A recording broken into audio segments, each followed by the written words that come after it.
जब पानी नहीं आता तो हिंदू भी दुआ करता है पानी बरस जाए, मुसलमान भी दुआ करता है पानी बरस जाए, सिख भी दुआ करता है पानी बरस जाए, ईसाई भी दुआ करता है पानी बरस जाए। कोई गंदगी को नहीं मांगता, लोग पानी को मांगते हैं।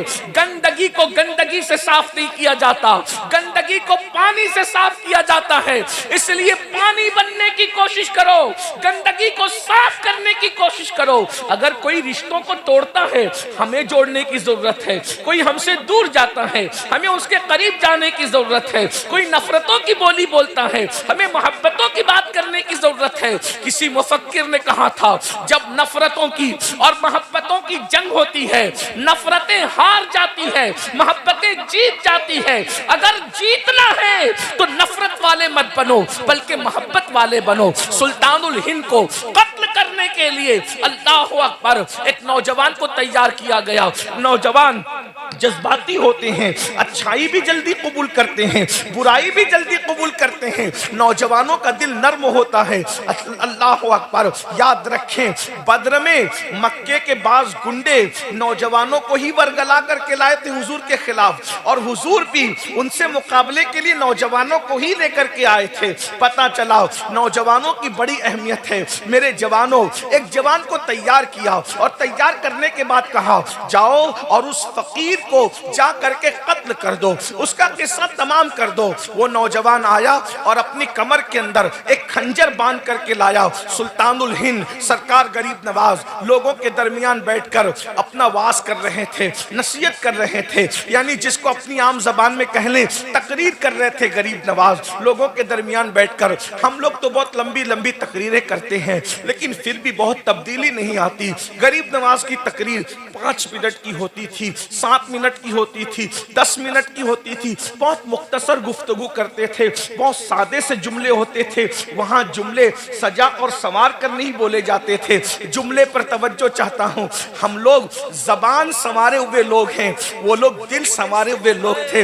वो अपनी जबान पर मेहनत करते हैं, उन्होंने अपने दिलों पर मेहनत की थी। बहुत माजरत के साथ एक बात और कह दूं, आप बुरा ना माने तो हम अपने जुमलों को बेचते हैं, वो अपने जुमलों को रज़ाए इलाही के लिए कुर्बान किया करते थे। मेरे भाइयों, उनकी जिंदगी से किस तरीके से इनकलाब पैदा हुआ है। अल्लाह अकबर। मेरे आका सल्लल्लाहु अलैहि वसल्लम के दीवानों, मैं यहाँ पर चंद मिसाल देता हूँ। गरीब नवाज की तकरीर कैसी होती थी, 2-2, 3-3 जुमले में आपकी तकरीर खत्म हो जाती थी। अल्लाह अकबर। मिसाल के तौर पर सुल्तानुल हिंद सरकार गरीब नवाज फरमाते हैं, गरीब नवाज की तकरीर का हिस्सा जरा सुन ले। फरमाते हैं अल्लाह अकबर, अल्लाह के नजदीक हजारों गुना से भी ज्यादा बढ़कर अगर कोई चीज है तो वो किसी मुसलमान को जलील करना है। अल्लाह अकबर। किसी मुसलमान को जलील करना यानी हजारों गुना इंसान को उतना नुकसान नहीं पहुंचाते जितना किसी मुसलमान को जलील करना नुकसान पहुंचाता है। मेरे भाइयों, अगर किसी की उल्टी गिनती शुरू होती है तो मुसलमानों को जलील करने की वजह से। अब इसकी तशरीह में थोड़ा 2 जुमले फकीर से भी सुन ले। आप कहते हो ना कि मौलाना मेरी उल्टी गिनती शुरू हो गई, कारोबार बहुत अच्छा चलता था, अब मैं रिवर्स गियर लग गया है, कारोबार अच्छा नहीं चलता, पता नहीं किसने क्या कर दिया है, बेटी को अच्छे रिश्ते नहीं आते, पता नहीं किसने क्या कर दिया है, बहुत परेशान रहता हूँ, पता नहीं किसने क्या कर दिया है, सुकून की नींद नहीं आती है, पता नहीं किसने क्या कर दिया है, बहुत अच्छा नहीं लगता, पता नहीं किसने क्या कर दिया। ओ मेरे भाई, किसने कुछ नहीं किया, तूने किसी मुसलमान को जलील किया होगा, इसलिए तेरी रोजी अल्लाह ने काट दी है, तुझसे अल्लाह ने खुशियां छीन ली है। मेरे भाइयों, आज इस मजमे में बैठकर अपने अमाल का एहतिसाब करो। बताओ तुम मुसलमानों को जलील करते हो कि नहीं करते, रुस्वा करते हो कि नहीं करते। याद रखना, काबतुल्लाह की हुर्मत से बढ़कर अगर किसी की इज्जत है तो एक मुसलमान की इज्जत है। हजारों किलोमीटर दूर काबे की तरफ पैर नहीं फैलाते। मैं आपके इस अदब को सलाम करता हूं, बहुत अच्छा करते हो, लेकिन जिसकी हुर्मत काबे से बढ़कर है उसको मां बहन की गाली देते हो। किस दीन पर अमल कर रहे हो? अल्लाह के रसूल सल्लल्लाहु अलैहि वसल्लम ने ईमान वाले की हुर्मत को काबतुल्लाह से बड़ी फरमाया ए काबे, तेरी हुर्मत बहुत बड़ी है, जो तेरे इर्द गिर्द चक्कर लगाए उसके गुनाह माफ होते हैं, मगर ए काबा, तेरी हुर्मत से बढ़कर मेरे ईमान वाले उम्मती की हुर्मत है। अगर मुसलमान यही सोच ले कि मोमिन की हुर्मत काबे से बढ़ के है, तो वो क्या किसी मोमिन पे केस करेगा? किसी मोमिन की गीबत करेगा? जब काबे की बुराई नहीं करते तो जिसकी हुर्मत काबे से बढ़कर है उसकी गीबत कैसे करते हो? जब हजारों किलोमीटर दूर काबे की तरफ पैर नहीं फैलाते तो जिसकी हुर्मत काबतुल्लाह से बढ़कर है उसकी बेटी के रिश्ते को गलत बयानी करके क्यों तोड़ते हो? उसकी अच्छी रोजी चलती है तो उसके दुश्मन क्यों बनते हो? उसके खिलाफ मक्र क्यों करते हो? दरअसल सबसे बड़ा मसला यह है कि हमने गोश्त, अंडा, मछली को इस्लाम समझ रखा है, जुमा की 2 रकत नमाज को इस्लाम समझ रखा है, सिर्फ टोपी पहनने को इस्लाम समझ रखा है, सिर्फ चेहरे पे दाढ़ी रखने को मुकम्मल इस्लाम समझ रखा है। अरे दाढ़ी, टोपी, जुमा की 2 रकत सबकी अहमियत अपनी जगह है, मगर इस्लाम चंद अरकान का नाम नहीं है। इस्लाम मुकम्मल दीन है, इस्लाम मुकम्मल निजाम हयात है, इस्लाम मुकम्मल तालीम है। इसलिए याद रखना, सिर्फ 2 रकत जुमा पढ़ के कोई कामिल मोमिन नहीं हो सकता जब तक के मुस्तफा जाले रहमत के तमाम फरामीन पर अमल न कर ले, मुकम्मल दीन न सीख ले। खुदा की इज्जत की कसम, हमारा दीन इतना खूबसूरत है कि जिस दिन हम इस दीन का प्रचार करेंगे कोई टीवी चैनल पे बैठकर हमारे मजहब को गाली नहीं देगा, इसलिए कि इतना खूबसूरत दीन किसी के पास नहीं है जितना खूबसूरत दीन अल्लाह ने तुम्हें मुस्तफा जाने रहमत के जरिए से अता फरमाया। अंदाजा तो फरमाए हमारे दीन का हुस्न क्या है, हमारे दीन की खूबसूरती क्या है। अरब वालों को बताओ तो वो कुर्बान हो जाएं, अजम वालों को बताओ वो कुर्बान हो जाएं। आज मगरबी दुनिया में इस्लाम हमारे किरदार की वजह से नहीं फैल रहा है, सीरत मुस्तफा को पढ़ पढ़ कर लोग इस्लाम के दामन में पनाह लेने पे मजबूर हो रहे हैं। आइए अपने दीन की तरफ आइए, अपने दीन पर अमल कीजिए। अल्लाह के बंदो, किसी मुसलमान को जलील मत करो वरना तुम्हारी उल्टी गिनती शुरू हो जाए। जादू में इतनी ताकत नहीं है जितनी गुनाह की नहूसत है। जादू उतना नुकसान नहीं करता जितना गुनाह नुकसान करता है।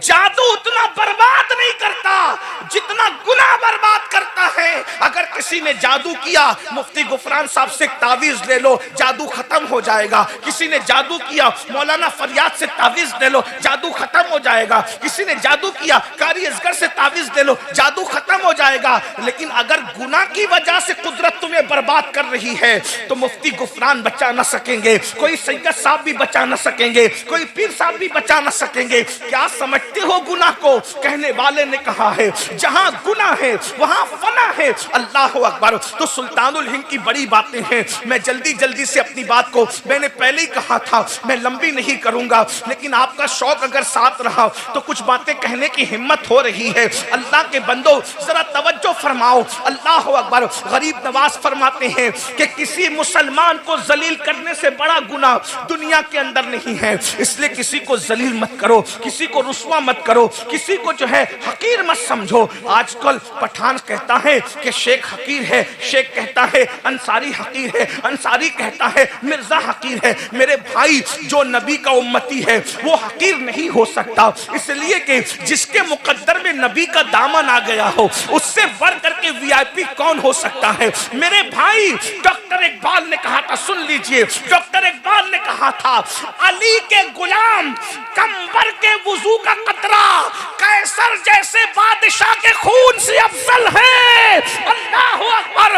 जब अली के गुलाम कंबर के वुजू का पानी कैसर बादशाह के खून से अफजल है, जब अली के गुलाम के वुजू के कतरे का ये आलम है तो मुस्तफा जाने रहमत के गुलाम का।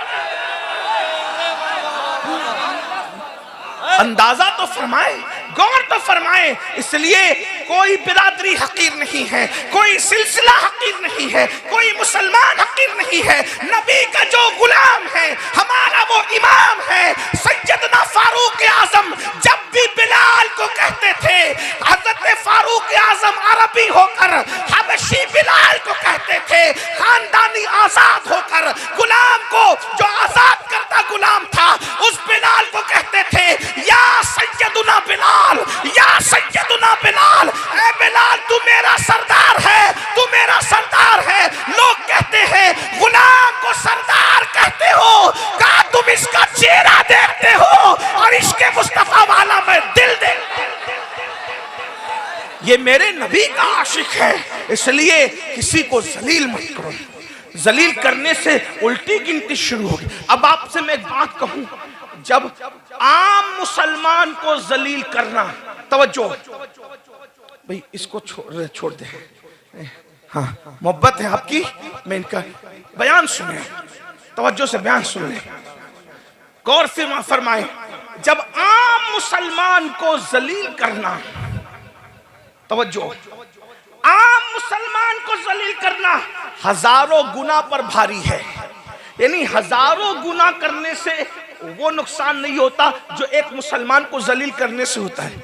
जब एक आम मुसलमान को जलील करना इतना बुरा है, तो जो अपने माँ बाप को जलील करते हैं,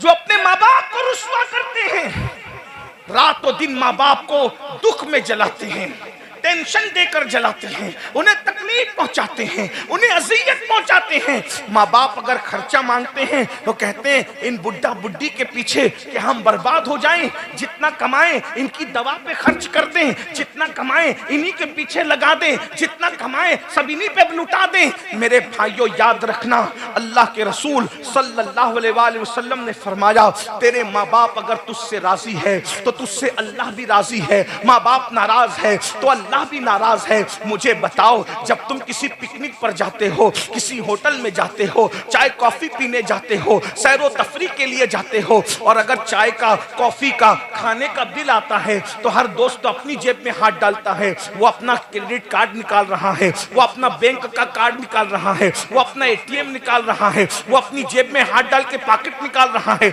आपस में क्यों लड़ रहे हैं? बिल मैं दूंगा, मैं दूंगा, मैं दूंगा। दोस्तों की पार्टी में बिल मैं दूंगा, और माँ बाप हॉस्पिटल में हो तो फिर आपस में लड़ते हो, भाई तेरी माँ नहीं है तू बिल देगा, तेरा बाप नहीं है तू बिल देगा।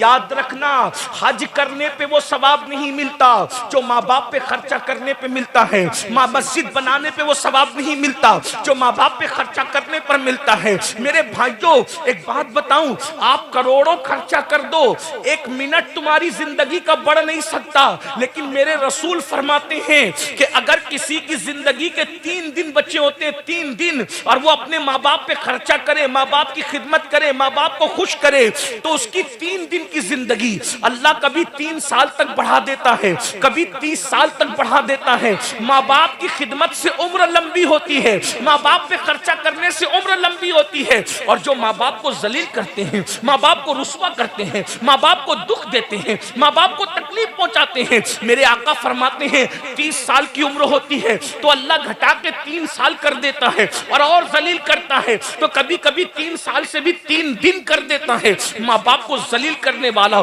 जल्दी मरता है। सूफिया कहते हैं 2 लोग दुनिया ही में अजाब चखते हैं, हर एक का अजाब तो मरने के बाद है, लेकिन 2 लोगों को अल्लाह उस वक्त तक मौत नहीं देता जब तक वो जलील न हो जाए, जब तक रुस्वा न हो जाए। वो 2 लोग कौन है?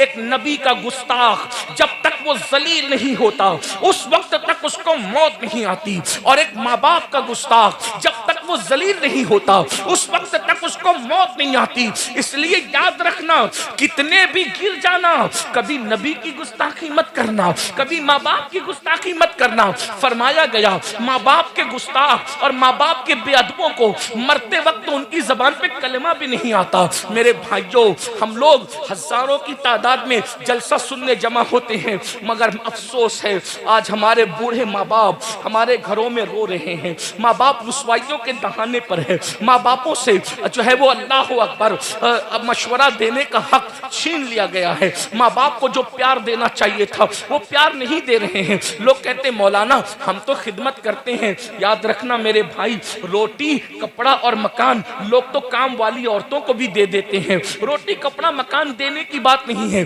मेरे भाई, रोटी तो लोग कुत्तों को भी दे देते हैं। याद रखना रोटी देने का मसला नहीं है। इस्लाम में माँ बाप की खिदमत का मतलब यह है कि कम से कम उनको बादशाहों की तरह रखो, कम से कम, और अपने आप को उनका गुलाम तस्वुर करो। अल्लाह अल्लाह, जिस आला हजरत के पड़ोस में रहते हो वो इमाम अहमद रजा अपनी किताब में लिखते हैं कि माँ बाप से बात डायरेक्ट नहीं कर सकते। माँ बाप के आदाब ये हैं, अगर बात करना है तो पहले माँ बाप से इजाजत लो। अगर वो इजाजत दे तो ऐसी बात करो जैसे कोई गुलाम अपने आका से बात करता है। अब आप मुझे बताएं कि हम इस पर, ये भी तो मसलक आला हजरत है, इस मसलक आला हजरत पर कब अमल करोगे? क्या मसलक आला हजरत सिर्फ जलसों के नारों की हद तक है या अमल के लिए भी है? याद रखना गुस्ताख रसूल की तकफीर भी मसलक आला हजरत है, और माँ बाप की तौहीन से बचना ये भी मसलक आला हजरत है। गुस्ताख से दूर रहना ये भी मसलक आला हजरत है, और माँ बाप के बादशाहों की तरह ताज़ीम करना ये भी मसलक आला हजरत है। मेरे भाइयों, दरअसल बात ये है, हमें जो आसान लगता है हम वो ले लेते हैं, हमें जो मुश्किल लगता है वो छोड़ देते हैं। यहाँ बात आई तो मैं एक बात और करके अपनी बात को एंड की तरफ ले जाऊंगा। माँ बाप की बात आई, बहुत हद तक ऐसा होता है कि माँ बाप के बारे में तकरीरें होती है तो हम एक हद तक माँ बाप से प्यार भी कर लेते हैं। आज हमारे माशरे में सबसे बदतरीन जो हाल है वो बहनों का हाल है। यहाँ पर हजारों की तादाद में तो नहीं, सैकड़ों की तादाद में माएँ और बहनें बैठी हुई है। मैं दिल के दर्द के तौर पर एक बात रखता हूँ, आजकल बहनों का हाल बड़ा खतरनाक है। बेटियों का तो अभी कुछ नहीं कहता, वक्त भी इतना नहीं है सबके मैं उन्वान समेटूं, लेकिन बहनों का हाल बहुत खतरनाक है।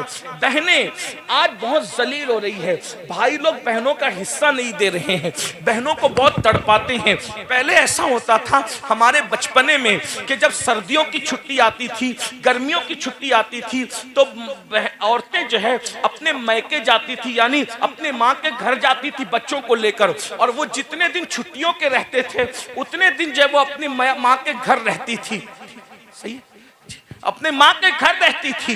अल्लाह अकबर। मगर आज औरतें अपनी माँ के घर नहीं जाती, डर है, भाई को अच्छा नहीं लगता, भावज को अच्छा नहीं लगता, इसलिए अब वो सिलसिला टूट गया है। इसलिए कि जब बहनें आने वाली होती है तो भाई का मूड ऑफ हो जाता है, बहनों से आज कोई बात सही नहीं करता, एक तो उनका हिस्सा नहीं देते। याद रखना सहाबा कहते थे जब तक के बहन बेटियों का हिस्सा देते रहोगे तब तक कयामत नहीं आएगी, जब बहन बेटियों का हिस्सा देना बंद कर दोगे तो कयामत का इंतजार करो।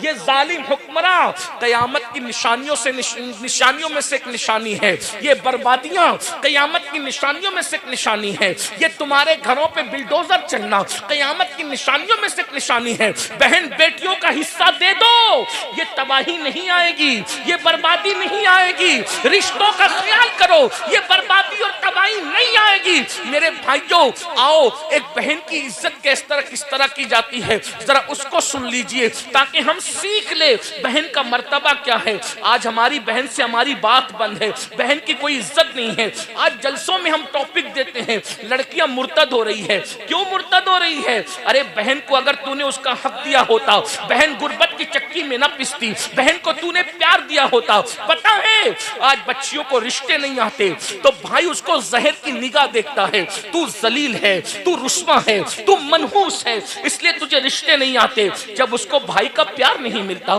जब उसको बाप का प्यार नहीं मिलता, जब उसको भावज का प्यार नहीं मिलता तो वो बच्ची नाचार दूसरी तरफ जो है प्यार की निगाह से दौड़ती है, और वो जालिम लोग उसको जो है सब्ज बाग दिखाकर उसका ईमान छीनने की कोशिश करते हैं। याद रखना जिस घर में बेटी को प्यार मिलेगा वो बेटी कभी बाहर नहीं जाएगी।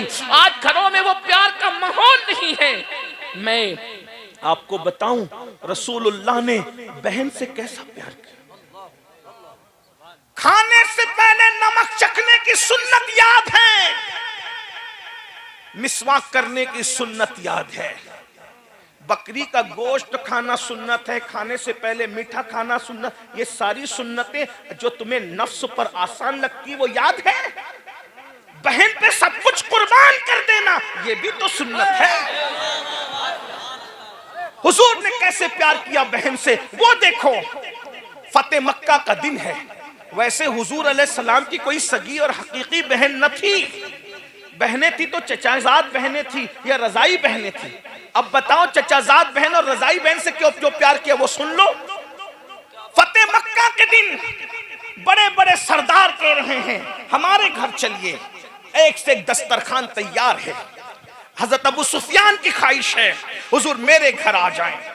दूसरे सरदारों की ख्वाहिश है, इकरमा की ख्वाहिश है मेरे घर आ जाएं। फुला की ख्वाहिश है मेरे घर आ जाए। हुजूर जिसके घर जाते उसके घर को 4 चांद लग जाते। लेकिन फातेह मक्का कहते हैं सबकी दावत की अहमियत अपनी जगह है, मैं किसी के घर नहीं जाऊंगा। इस मक्के में मेरी चचाजाद बहन उम्मे हानी रहती है, मैं उसका दिल खुश करने के लिए उसके घर जाऊंगा। हुजूर ने चचाजाद बहन की इतनी इज्जत की और फिर लोगों के तरताजा दस्तरखान छोड़कर हुजूर बगैर बुलाए बहन के घर गए और उम्मे हानी से कहते उम्मे हानी घर में कुछ खाने को है? उम्मे हानी कहती या रसूल अल्लाह मैं तो गरीब हूँ, मेरे घर में बासी सूखी रोटी पड़ी हुई है, अगर चाहे तो वही खा ले। हुजूर ने बहन का दिल खुश करने के लिए, सोचो हुजूर ने बहन का दिल खुश करने के लिए सूखी रोटी के टुकड़े चबाने शुरू किए तो हुजूर के माथे पे पसीना आने लगा।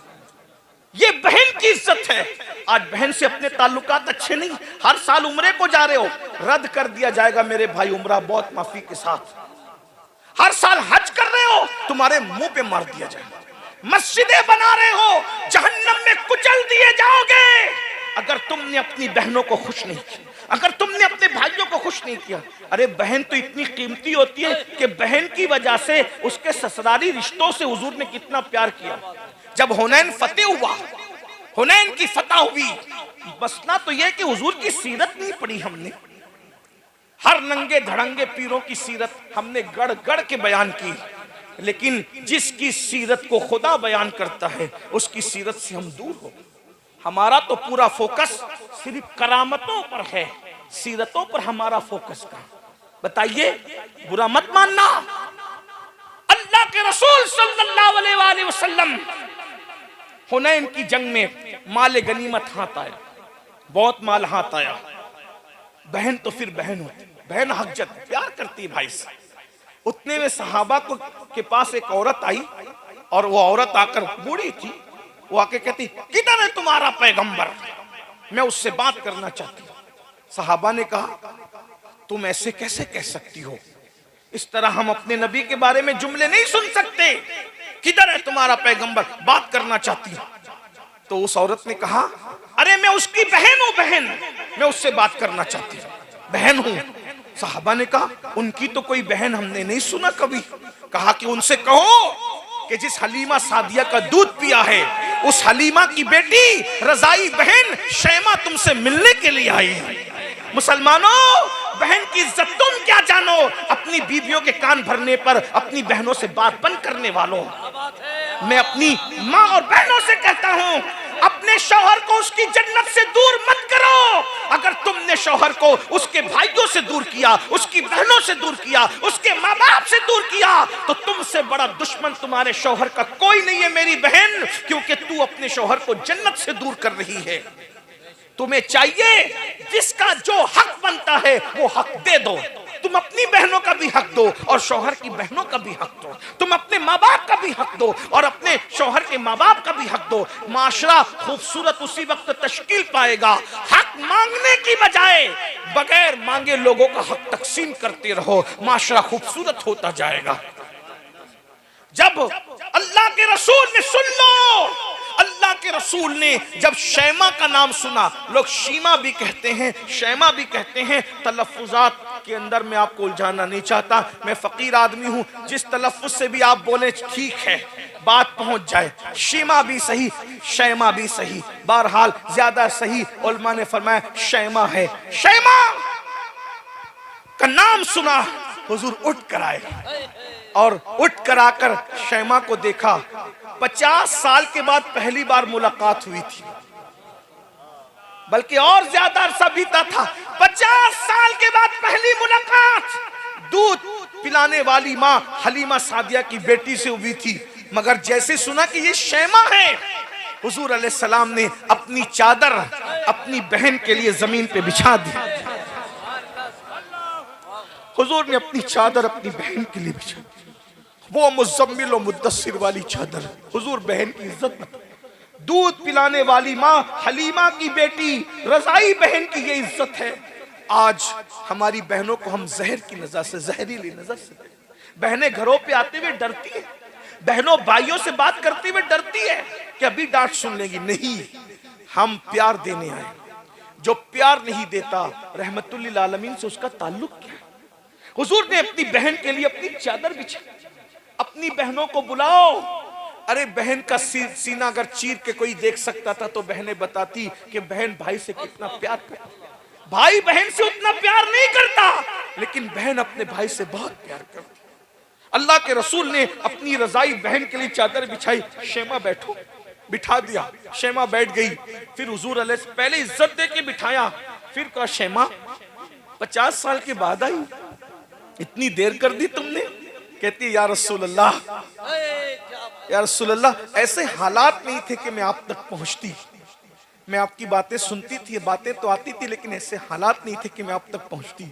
इतना कहा तो हुजूर ने कहा एक बात बताओ कि तुम ही शैमा हो, इसका सबूत क्या है?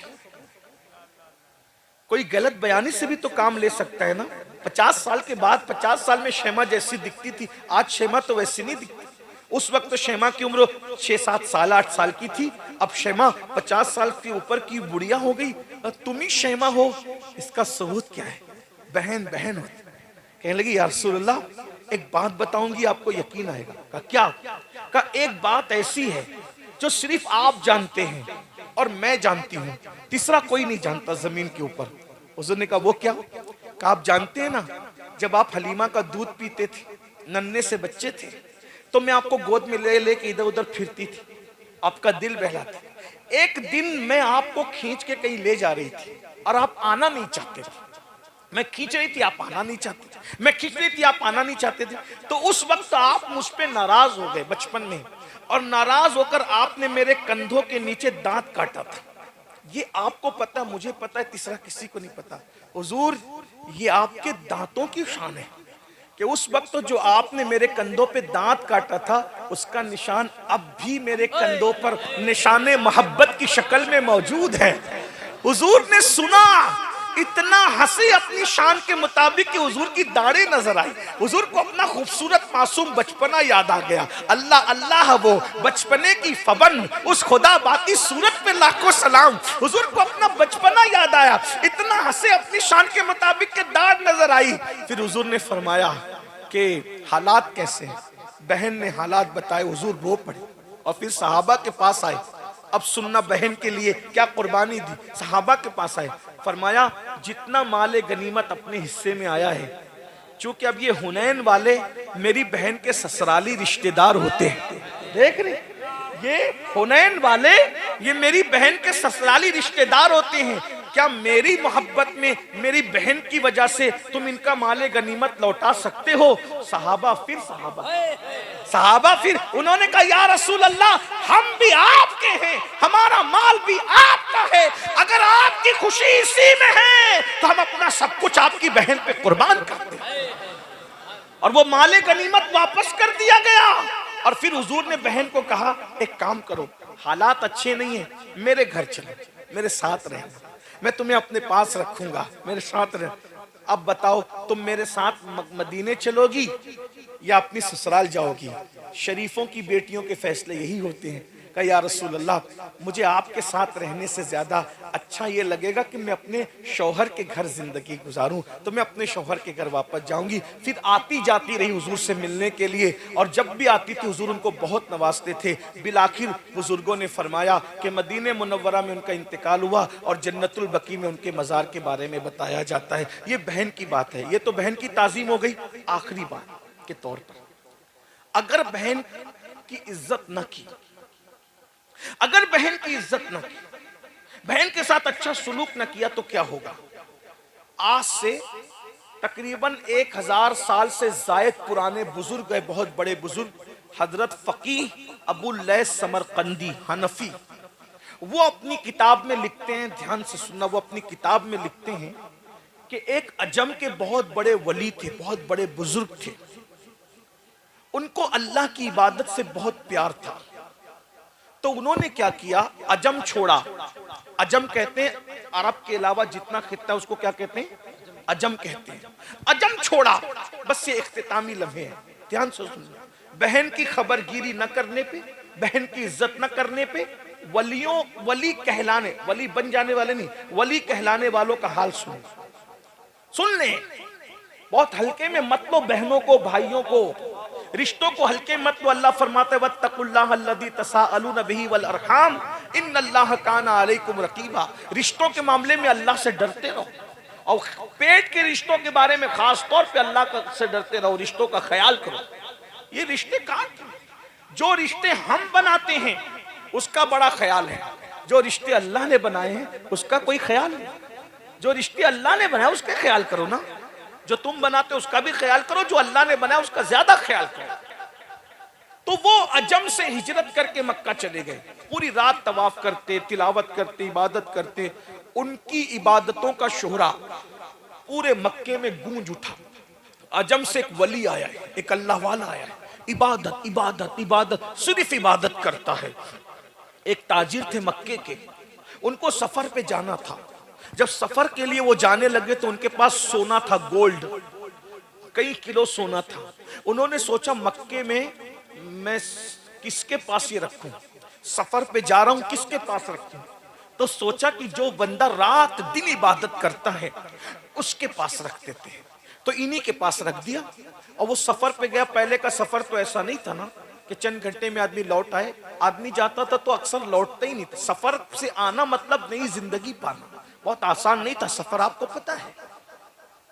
जब वो बहुत दिनों के बाद, अरसे के बाद वापस लौटे वो ताजिर, तो उनको ख्याल आया कि मैंने कई किलो गोल्ड, अपना सोना उस अल्लाह वाले के पास रखा था, वापस लेना चाहिए। जब उन्होंने पता किया तो पता चला कि वो अल्लाह वाले का इंतकाल हो गया, मक्के में इंतकाल हो गया, हरम के करीब में दफन है।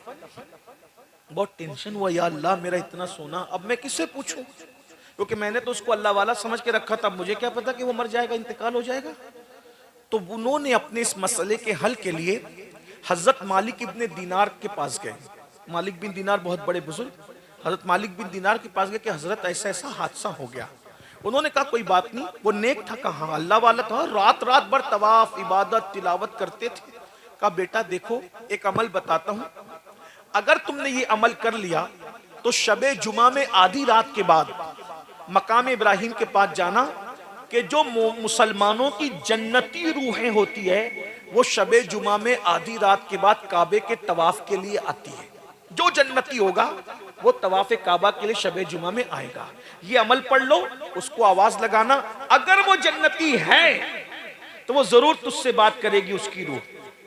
ये अमल आज भी दुनिया में मौजूद है, बुजुर्गों के पास है, हम लोग के पास नहीं है, तो इसके चक्कर में नहीं पड़ना। लेकिन जो इबरत की बात है वो पेश कर रहा हूं, वरना आप उस अमल को ढूंढने लगोगे तो याद रखिए वो अमल अब भी है दुनिया में अल्लाह वालों के पास।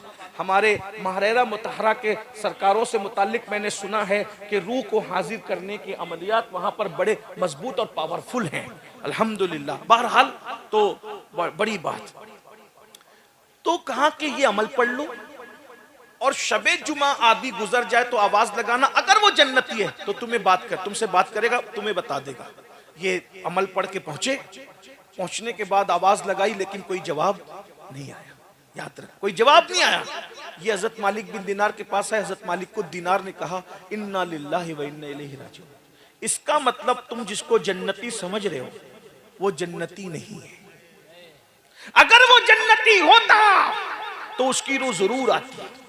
अब उस चूंकि वो वहां नहीं है तो वो जहन्नमी है। अब उसको भी मिलने के लिए जाना है तो एक कुआं है, उसका नाम है बीर बरहूत। बीर बरहूत जो फुला फुला मुल्क में, वहां जाओ, ये अमल पढ़ के जाओ, अब उसकी रूह तुमको वहां मिलेगी। मरता क्या ना करता, कई किलो गोल्ड सोने का मामला था। वो बीर बरहूत पर गया, आधी रात के बाद हिम्मत की दाद देनी चाहिए, और वहां आवाज लगाई तो उसकी आवाज आई। देख लो, रात रात भर तवाफ के बाद, रात रात भर तिलावत के बाद, रात रात भर नमाजों के बाद, नवाफिल के बाद, मक्के में दफन होने के बाद जन्नत नहीं मिली।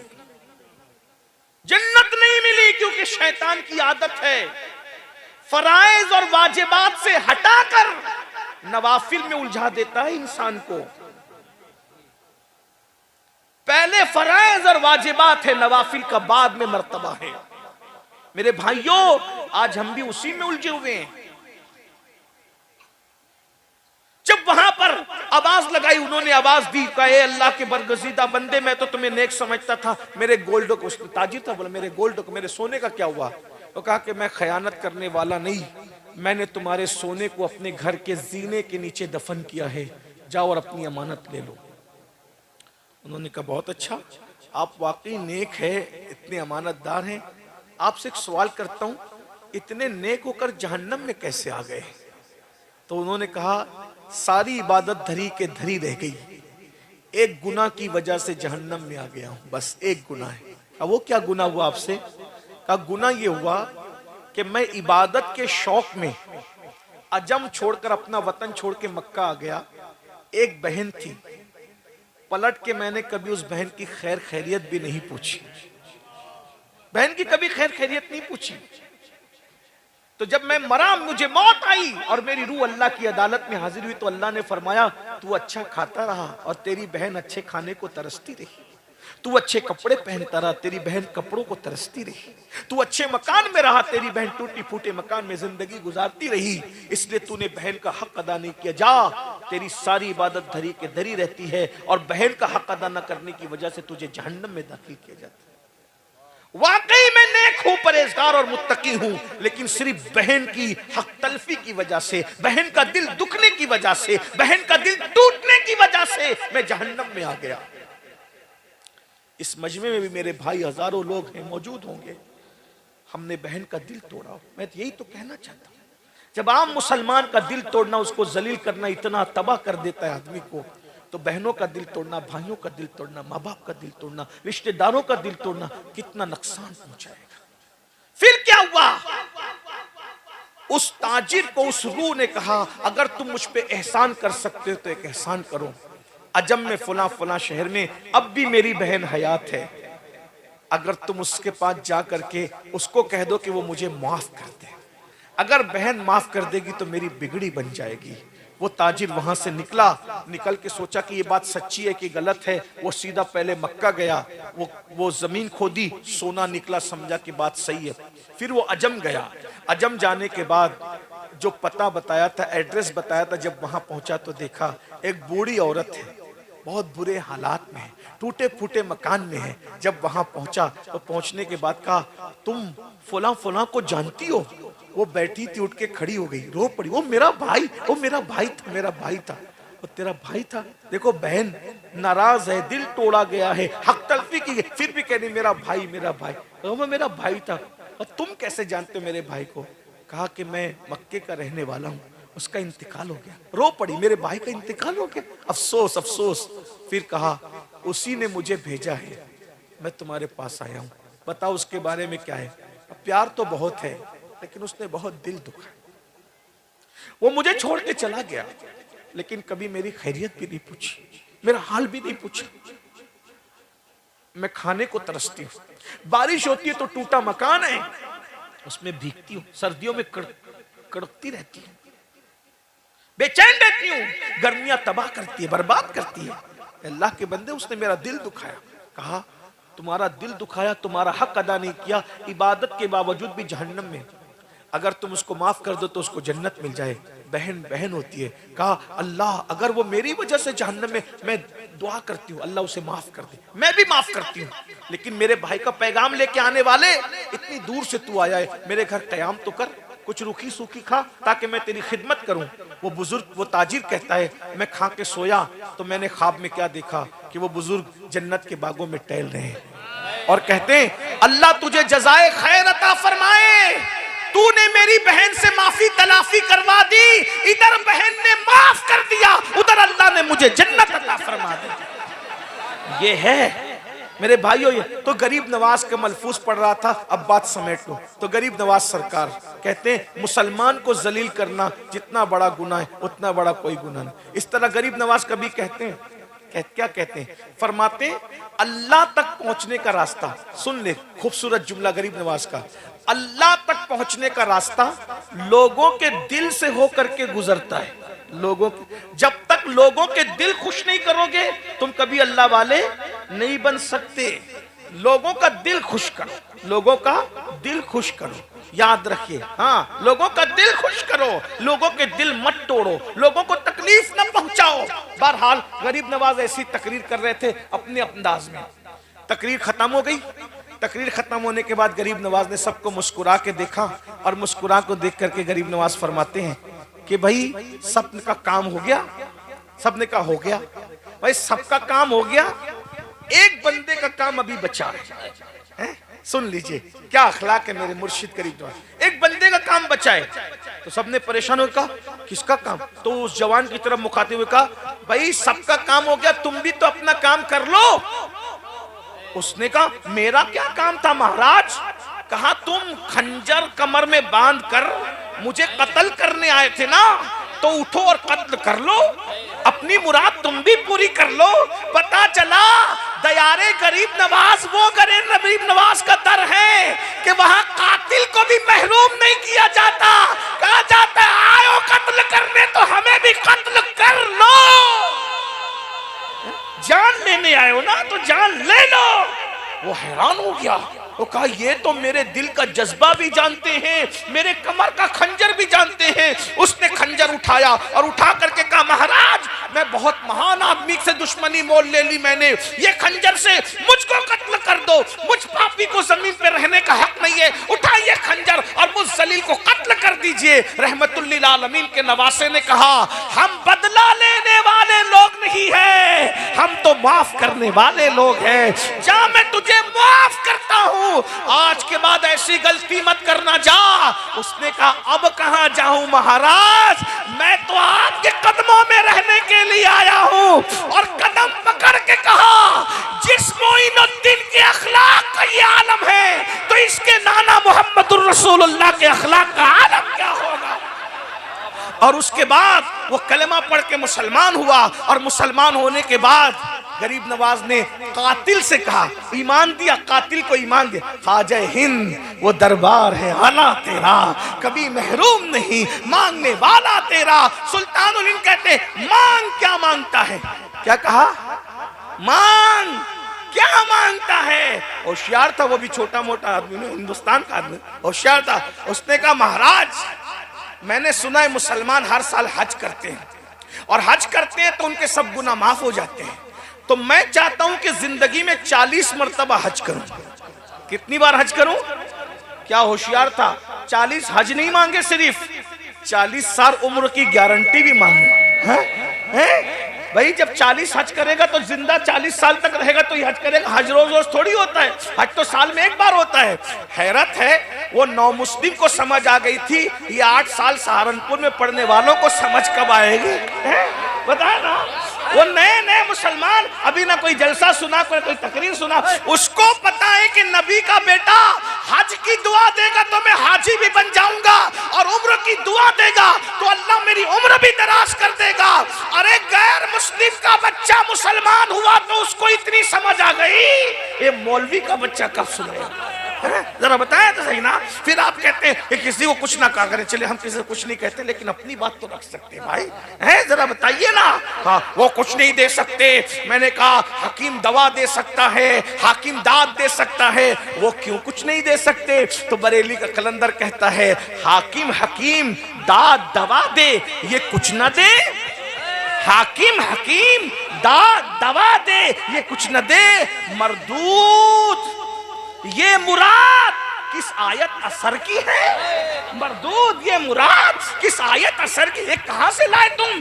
हकीम दवा दे सकता है, हाकिम दाद दे सकता है, क्या अल्लाह का महबूब तुम्हें कुछ नहीं दे सकता? हम तो हमारा तो अकीदा है खल्क के हाकिम हो तुम, रिस्क के कासिम हो तुमसे मिला जो मिला तुम पे करोड़ों दुरूद, और उनके जो नायब हैं फिर वो भी अता करते हैं। अरे कितना अता करते हैं ये तो एक अलग सा उन्वान है, लेकिन देते हैं। कुछ लोग कहते हैं नहीं देते, मैंने कहा सही कहा।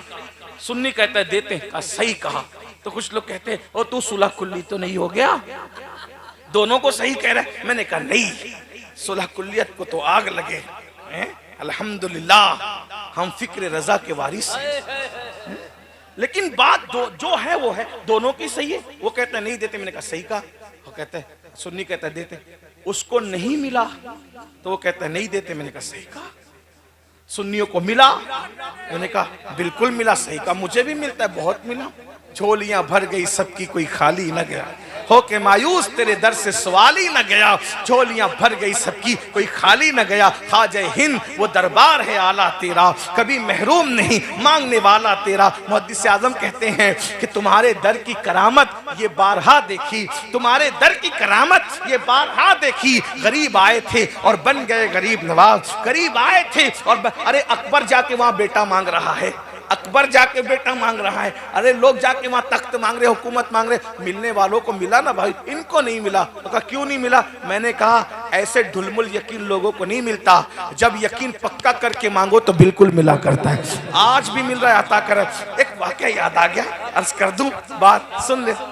ये अल्लामा निज़ामी हमारी जमात के बड़े आलिम बयान करते थे, बहुत मजे लेके बयान करते थे।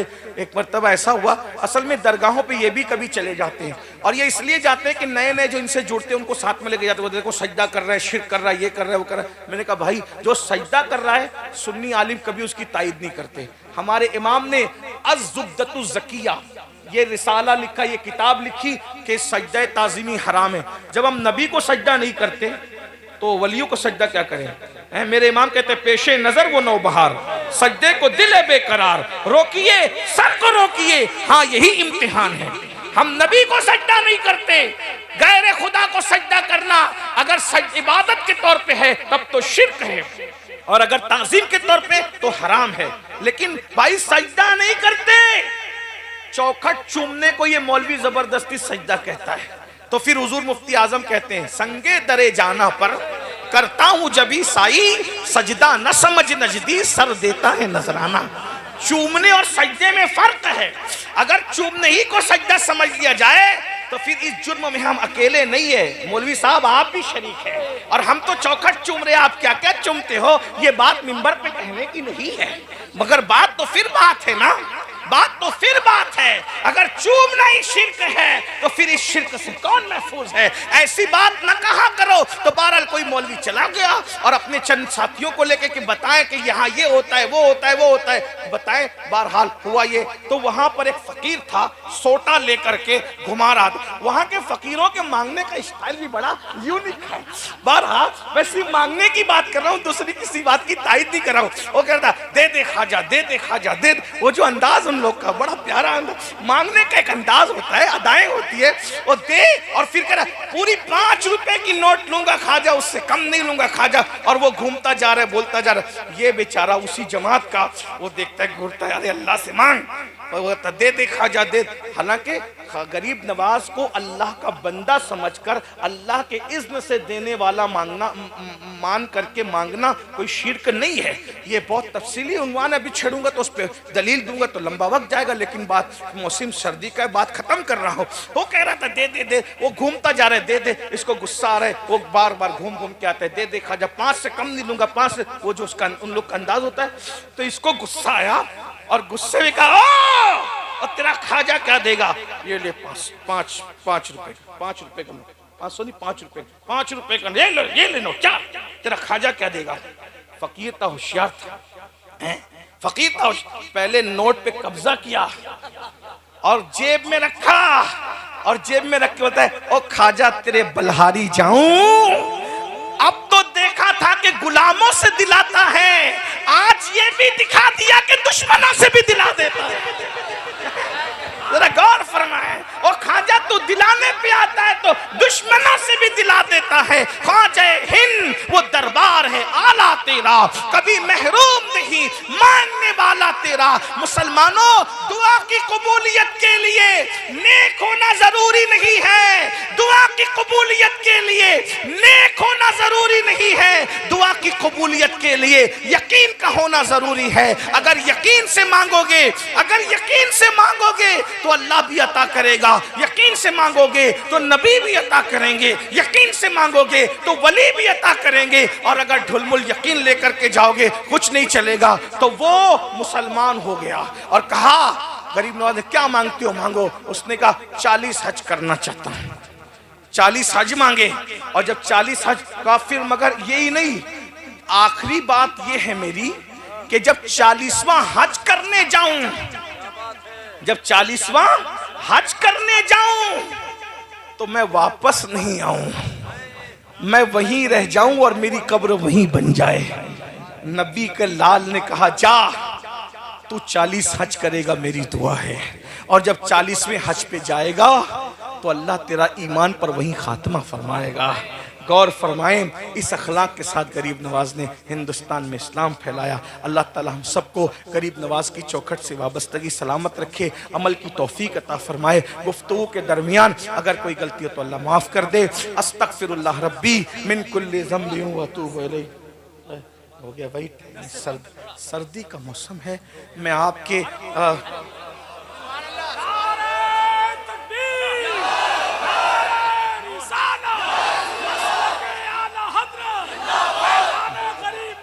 चलें चलें, हमारे उलमाए किराम आप सबकी 5 मिनट और सुन लें। 5 मिनट। सुल्तानुल हिंद आज भी देते हैं, सुल्तानुल हिंद आज भी। असल में एक वाक्य आपकी सीरत में लिखा हुआ है। सुल्तानुल हिंद सरकार गरीब नवाज की चौखट पे एक हाफिज जी पहुंचे, एक हाफिज जी पहुंचे। और पहुंचने के बाद तिलावत करते हैं, दीजिए सरकार, दीजिए सरकार। असल में उलमा हुफ्फाज अहले इल्म लोग जरा अदब से मांगते हैं, उनका अपने मांगने का एक स्टाइल होता है, अंदाज होता है। दीजिए। 1 दिन गुजरा, 2 दिन गुजरा, 3 दिन गुजरा, कुछ जवाब ही नहीं आ रहा है। ऐसे में एक नचनिया, नाचने वाला डिंग डांग करते हुए आया, देखा जा देखा जा। उसी वक्त तो उसकी मुराद पूरी हो गई। हाफिज जी ने देखा और ये डिंग डांग करते हुए आया और देखा जा बोला और इसकी मुराद पूरी हो गई। और मैं हफ्ते भर से बैठा हुआ यहाँ तिलावत करके कह रहा हूँ, सरकार दीजिए ना, सरकार दीजिए ना, तवज्जो ही नहीं है मेरी तरफ। हाफिज जी को गुस्सा आया, कुरान उठाया, उस कुरान को बंद किया, ताक में रखा और ताक में रखकर गरीब नवाज की चौखट पे उंगलियां पटकी, चौखट पे उंगलियां मारी और उंगलियां मार के कहा, गरीब नवाज आपके यहाँ इंसाफ नहीं है। वो आया डिंग डांग करते हुए नचनिया, एक चंद सेकंड में उसकी मुराद पूरी कर दी। और मैं हफ्ते भर से पड़ा हुआ, कोई तवज्जो ही नहीं। अब मैं जाता हूँ, कभी नहीं आऊंगा। आपके यहाँ इंसाफ नहीं है, आप इंसाफ नहीं करते।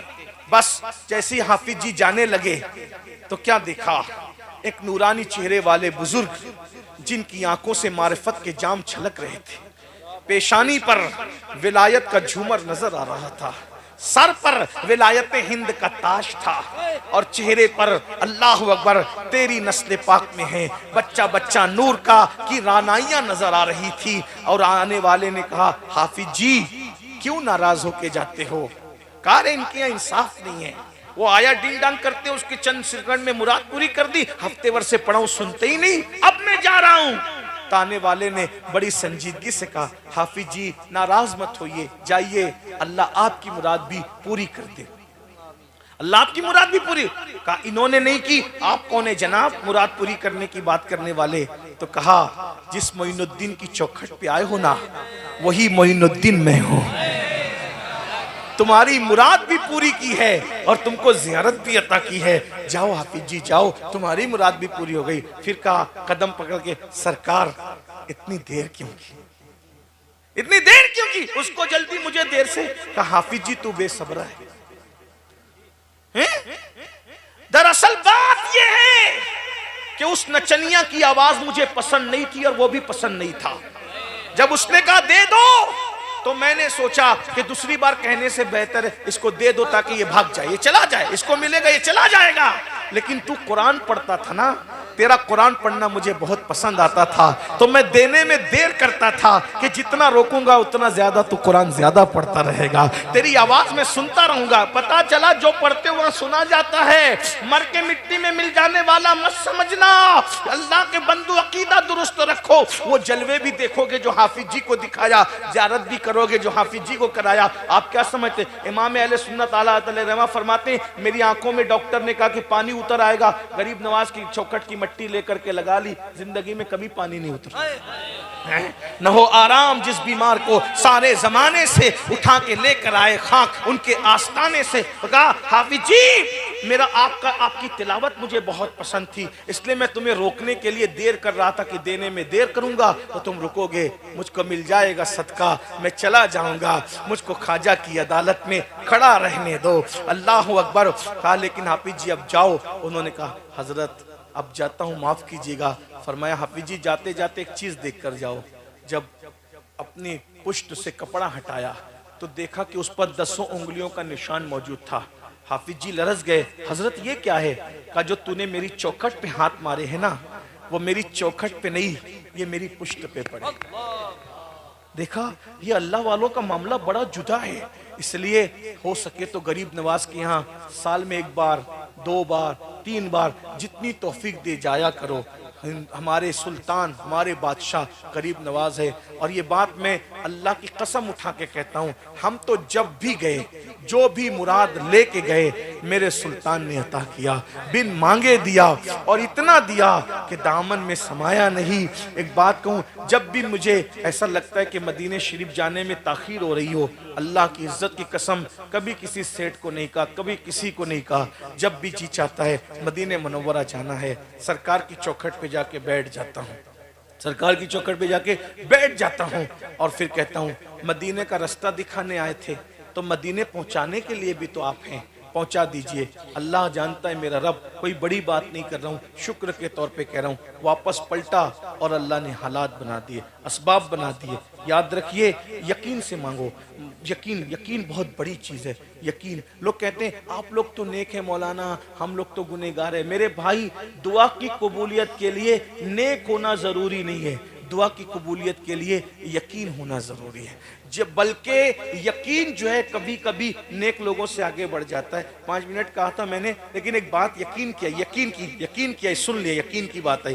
असल हैदराबाद का एक नवाब हैदराबाद हज को जा रहे थे। हज को जाते हुए उस जमाने में लंबा सफर था, तो उनके खादिमों में, नौकरों में एक आदमी था, बहुत भोला भाला था। उसका नाम था बर्रा। क्या नाम था उसका? बोलो भाई, क्या नाम था उसका? बर्रा। और वो बहुत भोला। कुछ लोग ऐसे भोले भाले होते हैं ना जिनका सब मजाक उड़ाते हैं। ऐसे आपके मोहल्ले में भी 1-2 ऐसे होंगे जिनका सब मजाक उड़ाते हैं।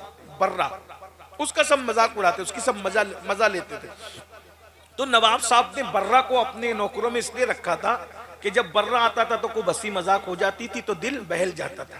जब नवाब साहब हज को जाने लगे तो कहने लगे यार बर्रा को भी लेके चलो, इतना लंबा सफर है तो हंसते बोलते निकल जाएगा टाइम, बर्रा की मजा लेंगे।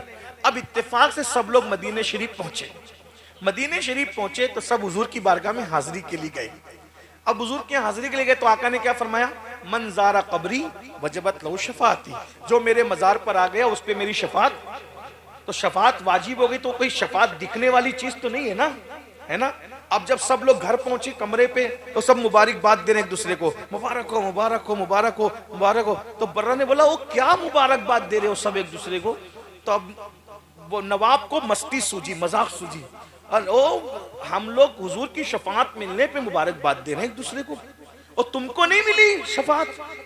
अब बर्रा ये समझ रहा था कि शफात कोई दिखने की चीज है, कोई कागज, कोई कार्ड, कोई टिकट वगैरह होता होगा। अब वो भोला भाला आदमी अपने अंदाज में सोचने लगा, तो उसने बोला नहीं मुझे तो नहीं मिली। अब शफात का मुद्दा तो सबको मिल गया, लेकिन वो दिखने वाली चीज नहीं, वो तो बस एक यकीन की बात है। तो बर्रा बोला मुझे नहीं मिली। तो अब नवाब को मस्ती सूझी, नवाब ने मजाक करना चाहा, और तुझे नहीं मिली? अल्हम्दुलिल्लाह हमें तो मिल गई शफात, हुजूर की मिल गई, हमें मिल गई।